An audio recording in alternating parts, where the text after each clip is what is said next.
શું તમે હાલમાં ટીવીએસ ક્રેડિટ પાસે વાહન લોન માટે અરજી કરી છે? અમે તમારી આર્થિક યાત્રામાં તમને મદદરૂપ થવા માટે તત્પર છીએ, ત્યારે કૃપા કરીને સાવચેત રહો. છેતરપિંડી કરનારાઓ ગ્રાહકોને છેતરવા માટે અવનવા પ્રયાસો કરી રહ્યા છે. ચાલો એક નવા સ્કેમ પર નજર કરીએ. નમસ્તે, હું ટીવીએસ ક્રેડિટમાંથી કોલ કરું છું. તમે હાલમાં અમારી પાસે એક વાહન લોન માટે અરજી કરી છે. અભિનંદન, તમે તમારું નવું વાહન ખરીદવા માટે સરકાર દ્વારા મંજૂર સબસિડી માટે પાત્ર છો. મેં હમણાં જ તમને વાહનની કિંમત અને તમે જે સબસિડી ડિસ્કાઉન્ટ માટે પાત્ર છો તેનું વિગતવાર વર્ણન મોકલ્યું છે.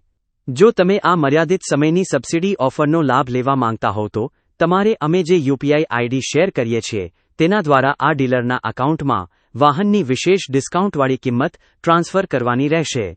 એકવાર રકમ ટ્રાન્સફર થઈ જાય પછી તમે તરત જ ડીલરને ત્યાં જઈને ડીલરના શોરૂમમાંથી તમારા નામે પહેલાથી રજીસ્ટર કરેલ તમારા નવા વાહનની ડિલિવરી લઈ શકો છો. આ છેતરપિંડીની એક નવી તકનીક છે.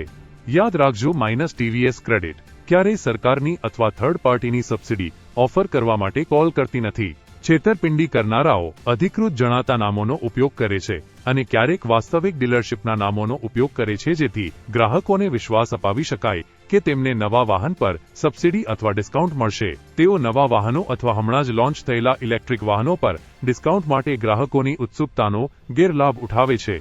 જો તમને ક્યારે આવા કોઈ શંકાસ્પદ કોલ આવે તો તેમાં જોડાશો નહીં. તેમના વિશે તરત જ ટીવીએસ ક્રેડિટ કસ્ટમર કેરને જાણ કરો અને 1930 પર ફોન કરીને સાયબર ક્રાઇમ હેલ્પલાઇનને સૂચિત કરો. તમે આ નંબરની જાણ સંચાર સાથી પોર્ટલ અથવા મોબાઈલ એપ્લિકેશન પર પણ કરી શકો છો.